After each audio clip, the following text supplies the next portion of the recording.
श्रोते हो, नमस्ते. आपल्या सर्वांना शुभ दिवस. श्रोते हो, जीवनाच्या प्रवासात कधीतरी थांबायचं कुठं हे पण आपल्याला समजायला पाहिजे असते. कारण आपण दिलखुलासपणे सगळ्यांशी वागत राहतो. काही वेळा लोक आपल्याला समजून घेत असतात, पण प्रत्येक वेळी सगळ्यांनाच तुमचं वागणं हे आवडेल असं नसतंय. म्हणतात ना, प्रेम, काळजी आणि जिव्हाळा हा प्रमाणातच असावा लागतो. जर तो अतिप्रमाणात झाला ना, तर त्याचा मोल सगळ्यांच्या लेखी शून्य होत असतोय. त्यामुळे श्रोते हो, थांबायला शिका. कधी आणि कुठं थांबायचं हे वेळ आणि काळ पदोपदी शिकवत असतोय. त्याचा संकेत हा आपल्याला ओळखता आला पाहिजे आणि तो ओळखायला शिकला पाहिजे. श्रोते हो, थांबायचं कुठं हे ज्याला समजलं त्यानं आयुष्याची अर्धी लढाई तर जिंकलेली असतेच तिथं. बघा, पडतंय का? नक्की विचार करूया. चला, आजही आपल्यासाठी सुंदर विचारांची ही शिदोरी, ही मालिका अशीच पुढे घेऊन आलोय. चला, करूया सुरुवात सुंदर विचारांना, सुंदर सुविचारांना.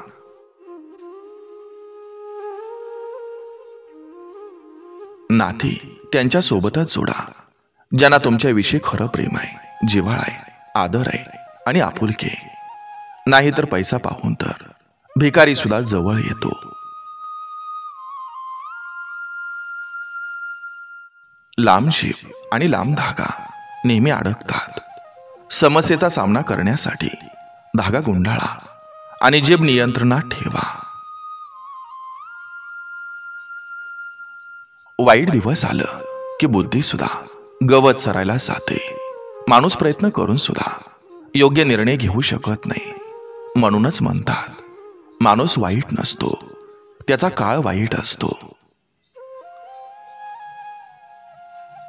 सर्व चुकांची भरपाई होऊ शकते, पण माणसं ओळखण्याची एक चूक माणसाचा नाश करते. वेळ हे एक वाहन आहे ज्याला ब्रेक नाही आणि रिव्हर्स गिअरही नाही. प्रत्येकाला वेळ मिळतो आयुष्य बदलण्यासाठी, पण आयुष्य पुन्हा सापडत नाही वेळ बदलण्यासाठी. नियती हे कोणत्या पेननं लिहिले हे माहीत नाही, पण जेव्हा तुम्हाला थोडंसं आनंदी वाटायला लागतं तेव्हा तुम्हाला एक नवीन वेदना होतात.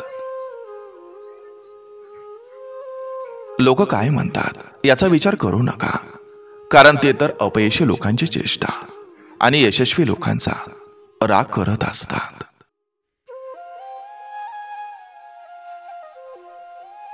मेहनत आणि आत्मविश्वास जिवंत ठेवा.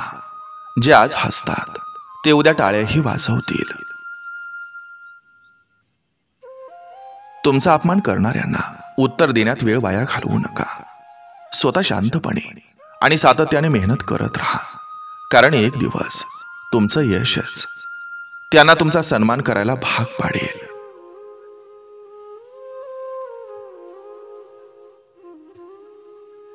अहंकारानं भरलेला माणूस इतरांसमोर नतमस्तक होण्यात आनंदी असतो आणि संस्काराने परिपूर्ण माणूस स्वतःला नतमस्तक करण्यात आणि इतरांना मान देण्यात आनंदी असतो.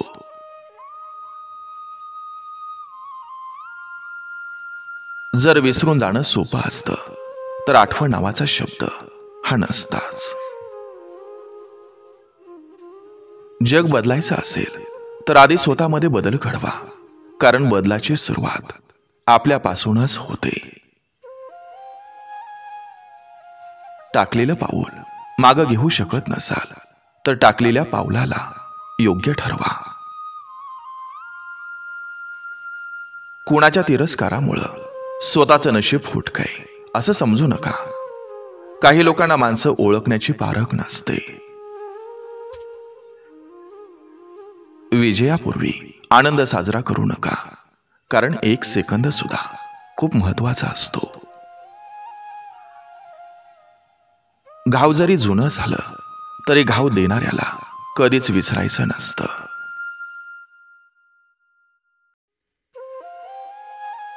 साथ देणाऱ्याला ना कोणत्या पुराव्याची गरज असते, ना कोणत्या अटींची गरज भासते. सुंदरतेचा गर्व कधीच करू नका, कारण संस्कारांपुढं सुंदरतेची किंमत खूप कमी असते.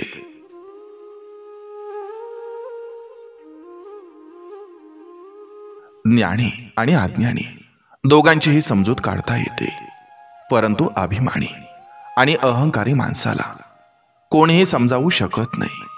त्याला फक्त आणि फक्त वेळ समजावून सांगू शकते. नातं एकनिष्ठ असलं की कोणाची कितीही दृष्ट लागली तरी ते तुटत नाही. कसं असतं ना, जितकं आपण लोकांपासून लांब जाऊ तितकं आपण स्वतःच्या जवळ जाऊन पोहोचतो. कारण आजपर्यंत आपण स्वतःला कधी प्राधान्य दिलेलं नसतं आणि स्वतःला ओळखलेलं नसतं.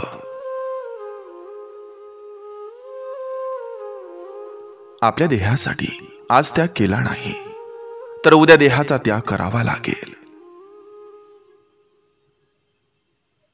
स्त्रियांनी धन निवडलं आणि पुरुषांनी सुंदरता, अशा नात्यात प्रेम नाही तर बंधन असतं. आणि काही वेळेनंतर असं नातं बंधनातून मुक्तता मागत असतं. लोकांना सुखी करायचं असेल तर तुम्ही दुःखी आहात हे त्यांना दाखवावं लागेल. तुमचं सुख हेच लोकांचं दुःख असतं.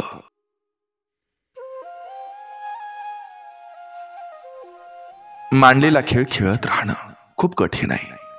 जर कोणी टाळ्या वाजवणार नसेल, अशा वेळी आपण स्वतःसाठी टाळ्या वाजवल्या पाहिजेत. आपण स्वतःच नेहमी सर्वात मोठं फॅन असणं हे गरजेचं आहे. उकळत्या पाण्यात आपण आपला चेहरा पाहू शकत नाही, तसंच रागात आपण सत्य पाहू शकत नाही. जेव्हा पाणी शांत होतं तेव्हा सगळं काही स्वच्छ दिसतं. जीवनात शांततेनं जगण्याचं दोनच पर्याय आहेत. एक, त्यांना माफ करा ज्यांना तुम्ही विसरू शकत नाही, आणि दुसरा, त्यांना विसरा ज्यांना तुम्ही माफ करू शकत नाही.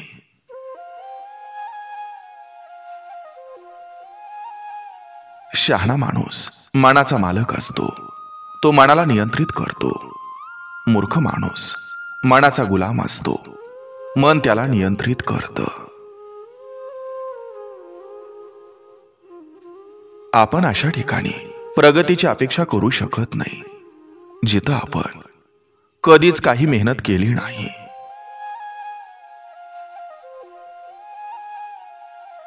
काही केलं नाही पण बोलून दाखवणं, आणि सगळं काही करूनही काही न बोलणं, यातच बहुतेक नाती संपण्याचं कारण असतं.